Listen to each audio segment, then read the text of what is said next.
तेजस एक ऐसा fighter jet जिसने दुनिया में धमाल मचा दिया। हमसे फिलीपींस खरीदना चाह रहा है, मलेशिया के साथ लगभग डील फाइनल है और टॉप कंटेंडर सबके सामने उभर के आया है।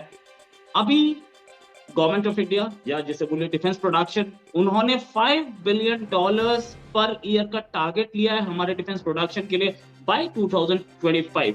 मतलब 3 साल बाद $5 बिलियन कमा रहे होंगे हम सिर्फ अपने डिफेंस प्रोडक्शन को एक्सपोर्ट करके। तेजस किस तरीके का प्लेन है और तेजस कैसा प्लेन है, उसी पे बात करने के लिए, यानी कि तेजस को क्यों पूरी दुनिया बाकी प्लेन्स के ऊपर रख रही है। यहाँ पे है ना, सिर्फ इंडिया जो है एक्सपोर्ट कर रहा है बल्कि अपने मैन्युफैक्चरिंग को इतना बूस्ट कर रहा है कि वो उनके जो यूनिट्स हैं वो और कंट्रीज़ में भी लगने जा रहे हैं।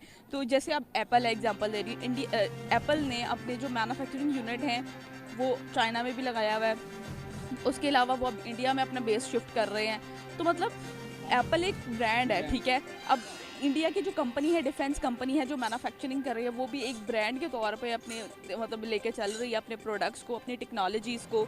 तो आप क्या कहना चाहेंगे कि जिस हिसाब से वो काम कर रहे हैं, सबका क्रेडिट किसको जाता है? क्या कहना चाहेंगे? नो डाउट जो उनकी लीडरशिप है इस टाइम, जो हुकूमत है उनकी, और जो मेन उनके जो लीडर हैं वो मोदी साहब है, जो उनका बेशक उनको क्रेडिट जाता है। और दूसरी तरफ ये कि पूरी दुनिया को नज़र आ रहा है कि इंडिया एक ट्रेड हब बन चुका है और वो पूरी दुनिया से जो इन्वेस्टर्स हैं वो इंडिया पे इन्वेस्ट कर रहे हैं और वो इंडिया पे बैक उनको बहुत अच्छा कर उठा रहे नरेंद्र मोदी की गवर्नमेंट, ठीक है। मतलब बहुत अच्छा इनिशिएटिव है। क्या कहना चाहेंगे, इस सब का क्रेडिट किसको जाता है जिस हिसाब से इंडिया ना सिर्फ अपने मैन्युफैक्चरिंग प्लांट को दूसरे कंट्रीज़ में लगा रहा है बल्कि अपने मेड इन इंडिया को बहुत ज़्यादा प्रमोट कर रहा है, ना सिर्फ भारत में बल्कि ओवरऑल दी वर्ल्ड जो है वो इजिप्ट में करेंगे, इसके आगे बढ़ता बढ़ता बढ़ता जो है यूरोप में जो है वो चला जाएगा। और यूरोप जो है मतलब मेड इन इंडिया की बनाई हुई चीज़ें अब उधर मैन्युफैक्चरिंग होंगी। और आपको पता है जिससे कॉस्ट भी कम पड़ती है, ठीक है। इर्द गिर्द जो लोग परचेज करते हैं उनको कॉस्ट कम पड़ेगी और इससे भारत को भी बहुत ज़्यादा फ़ायदा होगा।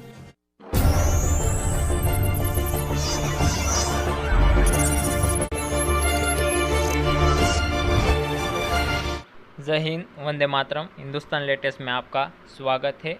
इंडिया ने तेजस फाइटर जेट अपने आत्मनिर्भर भारत के तहत डेवलप किया है, जो बहुत ही अत्यंत आधुनिक और बहुत ही क्षमता वाला है और उसे मलेशिया खरीदना चाहता है। इसी को लेकर पाकिस्तानी मीडिया इंडिया के आत्मनिर्भर भारत की जमकर तारीफ कर रहा है और तेजस फाइटर जेट अब मलेशिया खरीदेगा तो उससे इंडिया के रिलेशन उससे बेहतर होंगे और उससे भारत के आत्मनिर्भर भारत को बल मिलेगा और हम made in India weapon develop करने में और ज़्यादा ताकत मिलेगी ताकि हमारी आर्मी ज़्यादा से ज़्यादा सक्सेसफुल और बेहतरीन काम कर सके।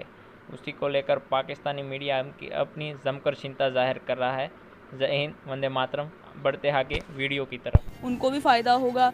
इस सब का क्रेडिट किसको जाता है?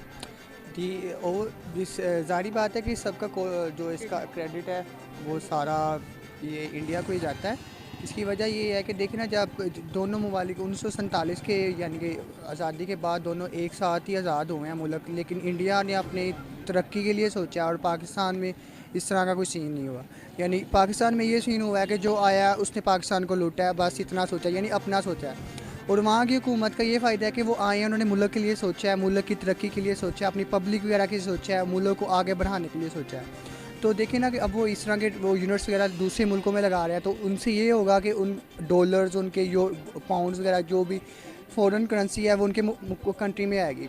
तो इस अब उधर क्राइसिस है, चीन सर पे चढ़ा आता है, इंडिया के बॉर्डर पे बैठा हुआ 80,000 आर्मी लेके। उधर यूक्रेन में ब्रेक थ्रू अब तक नहीं हुआ था, अब हो गया, बड़े इलाके पे उन्होंने कब्जा कर लिया है। और प्यूटन का तो खबरें वेस्टर्न मीडिया छाप रहा था, हमने भी एक दिन उस पर बात की थी। हिरणों से खून से नहाता है और कैंसर उसको हुआ है, वो उस कैंसर के साथ तुर्कमानिस्तान पहुंचा है और उसने कहा है कि कोई इतराज़ नहीं है, स्वीडन और फिनलैंड हो जाए शामिल। हाँ, लेकिन ये याद रखें कि हर चीज़ की एक कीमत होती है। और अगरचे इनका यूक्रेन जैसा मसला नहीं, फिनलैंड की 1314 किलोमीटर सरहद मिलती है। अच्छा, मतलब ये है कि अगर यहाँ आर्मी डिप्लॉय की, कहते हैं ना जंगी एतबार से तो बड़ा वो उसका इजलास हुआ ना तो जी जी। अब कैसी पसपाई इख्तियार की है तुर्की के मामले में। 40 F-16 तैयार, हमारे भी रोक के रखे थे कई साल, क्यों रोक के रखे, फिर कहा के बदले में गंदम ले लें, जहाज के बदले में गंदम ले लें।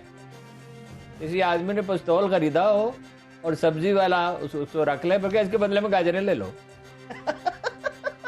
ओ भाई गंदम क्या मतलब है? अब 16 तैयारे कहाँ गए? फिर कहा जी इसकी पार्किंग फी दे, इसकी पार्किंग रोके आपने, पार्किंग फी पाकिस्तान दे। फिर जब जरूरत पड़ी पाकिस्तान की, अफगानिस्तान में फिर क्राइसिस हो गया, फिर काजी ले ले जहाज। पाकिस्तानी मीडिया हमेशा भारत की तरक्की देख के जलता रहता है और अपने आप को कंपैरिजन इंडिया के साथ करता रहता है। जब उसे पता है कि वो इंडिया के सामने कहीं नहीं टिकता, फिर भी वो अपना कंपैरिजन करने से बाज नहीं आते हैं और हमेशा मुंह की खाते हैं। दुनिया में इंडिया की बढ़ती इज्जत और सम्मान से पाकिस्तानी मीडिया परेशान हो रहा है और पाकिस्तान को सम्मान नहीं मिलता है और हमेशा भीख मांगता रहता है। तो मिलते हैं आपसे अगले वीडियो में। जय हिंद, वंदे मातरम।